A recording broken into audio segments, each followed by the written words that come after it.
C'est devant une soixantaine de médias nationaux et internationaux que le ministère de la Réforme et des Institutions, piloté par Muriel Mikwe et Pose Mintia, a fixé le cap du futur dialogue national inclusif qui aura bel et bien lieu du 2 au 30 avril 2024, malgré la polémique de certains acteurs politiques et sociétés civiles qui n'ont toujours pas avalé la pilule imposée par le CTI suite aux résultats tronqués des élections d'août 2023. Des médias nationaux et internationaux. L'honneur m'est choix en tant que ministre de la Réforme des institutions d'être face à vous pour la première fois en conférence de presse à 10 jours d'un rendez-vous historique pour notre pays, le Ghana. Il s'agit du dialogue national inclusif, prévu pour se tenir dans les prochains jours. Ce dialogue, qui diffère en tout point avec toutes les autres assises que le pays a connues. Ce dialogue cristallise déjà un vif débat, notamment sur son agenda, sa préparation et sa conduite, son format, voire ses participants, démontrant ainsi la soif des Gabonais de réformer leur pays. Il s'agit pour les Gabonais de se parler, de se concerter. Comme le dit le président de la transition, le général Brice Clotaire Oligui Nguema, je cite, « Le dialogue national inclusif est une conversation entre Gabonais en vue d'identifier ensemble les maux du pays et leur trouver des remèdes consensuels. » Mon propos porte en effet sur deux axes. Le premier concerne l'état global des préparatifs du dialogue national inclusif. Et le deuxième porte sur les inquiétudes des uns et des autres sur la tenue, la conduite et les actes de ce dialogue. Si les questions que se pose le public ne sont pas anodines, si elles soulèvent les passifs et sèment même le doute, le trouble dans les esprits, cette conférence de presse vise à rassurer le même public, les différentes composantes de notre nation et même la communauté internationale de la bonne marche des préparatifs du dialogue national à venir. Je puis vous dire que les préparatifs vont bon train. Au plan infrastructurel, les travaux de réhabilitation menés via la coopération chinoise et une entreprise locale, les travaux sont sur la phase de finition. Au plan organisationnel, nous avons passé en revue les différents besoins. Tout sera prêt cette fin de mois. Concernant l'agenda du dialogue national inclusif, je confirme, à la suite du communiqué final du Conseil des ministres du 20 mars 2024, donc le 20 mars dernier, je confirme qu'il se tiendra du 2 au 30 avril 2024 à Libreville et à Kanda. Et spécifiquement, les cérémonies d'ouverture et de clôture qui sont prévues le 2 et le 30 avril se tiendront au Palais des Sports, 6 à Petit Paris. Les plénières, quant à elles, ainsi que les travaux en commission, auront lieu au stade de l'amitié sino-gabonaise dans la commune d'Afanda, au nord de Libreville. Les autorités de la transition, en tête desquelles le président de la République, sont déterminées à tenir les engagements pris devant le peuple gabonais, devant la communauté internationale, au soir du coup de libération du 30 août 2023.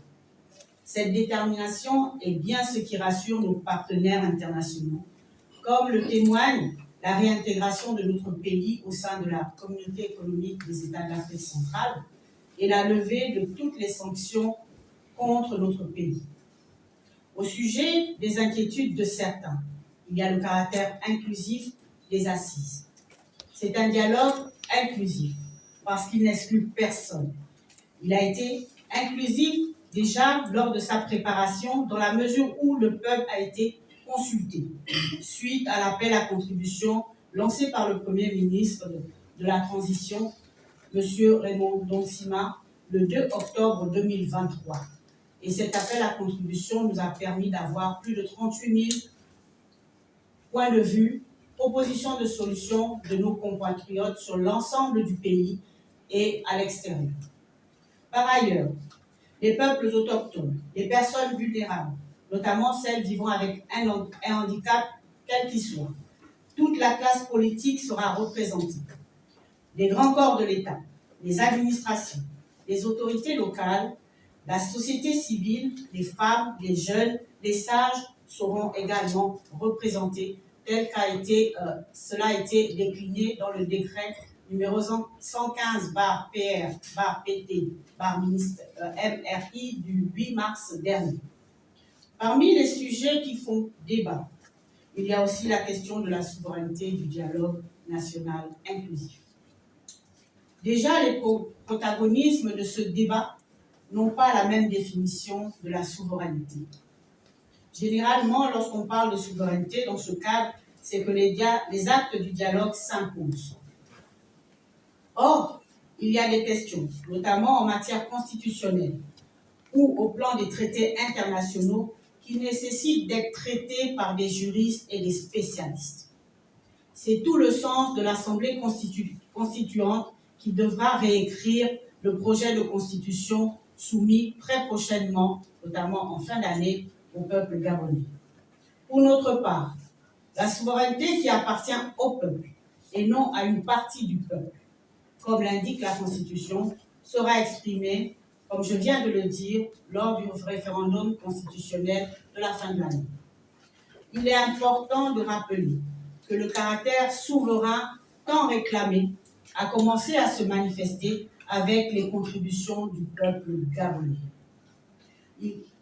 Une autre question importante est également soulevée. C'est celle de la nécessité d'une commission vérité, justice, réconciliation, quelle que soit l'appellation. À entendre les critiques, d'aucuns pensent que le gouvernement de la transition n'a pas la volonté d'aborder cette question. Il faut pourtant savoir que la question a été posée dans les contributions. Pourtant, mettre en place une telle commission nécessite un temps, parfois très long, car il est question notamment de mener des enquêtes pour la manifestation de la vérité. Le temps de la justice est plus long que le temps médiatique. Il n'est pas exclu que le dialogue national inclusif décide de l'agenda de cette commission, mais je ne peux en préjuger rien. J'en ai fini avec mon propos préliminaire. Je vous remercie de votre aimable attention. Il convient de noter que deux grands axes ont fait la charpente de cette première sortie du ministre: l'état global des préparatifs et des inquiétudes face aux enjeux. Myriel Mikwe, épouse Mintia, pierre angulaire de cet événement, a rassuré que le CTI tiendra ses engagements. Au finish, la descente des couleurs, signe de patriotisme à l'égard de la nation, a fait tomber le rideau de cette journée du vendredi 22 mars 2024 au ministère de la Réforme des institutions.